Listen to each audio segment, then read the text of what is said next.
దేవునికి స్తోత్రం. దేవుని ప్రజలారా, నేటి దినాన మన అరుణోదయపు దేవుని వాక్యము కీర్తన గ్రంథము 106వ కీర్తన 45వ వచనము. తన కృపా బాహుల్యమును బట్టి వారిని కరుణించెను. హల్లెలూయా.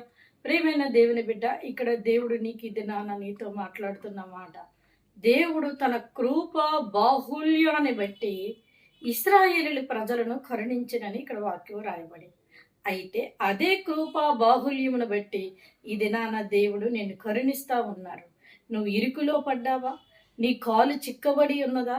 అయితే దేవుడు తన కృపా బాహుల్యాన్ని బట్టి నీ మీద కరుణించి నీ ఇరుకున పడ్డ నీ కాలుని విడిపించి చిక్కులో ఉన్న నిన్ను, ఆ చిక్కునంతటినీ కూడా తీసి ఆయన నిన్ను ఉన్నతమైన స్థానానికి ఆయన నడిపించబోతా ఉన్నాడు.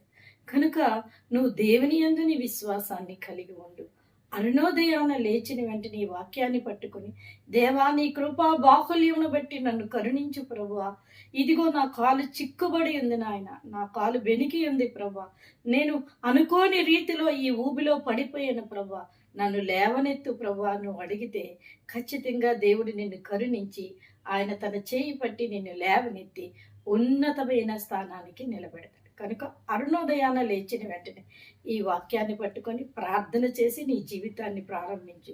త్వరలోనే నీ చిక్కుబూడి నుంచి ఆయన నిన్ను విడిపించి నీ ఊహకు అందలేని రీతిలో ఆయన నిన్ను ఆశీర్వదించబోతున్నారు. ఆమేన్.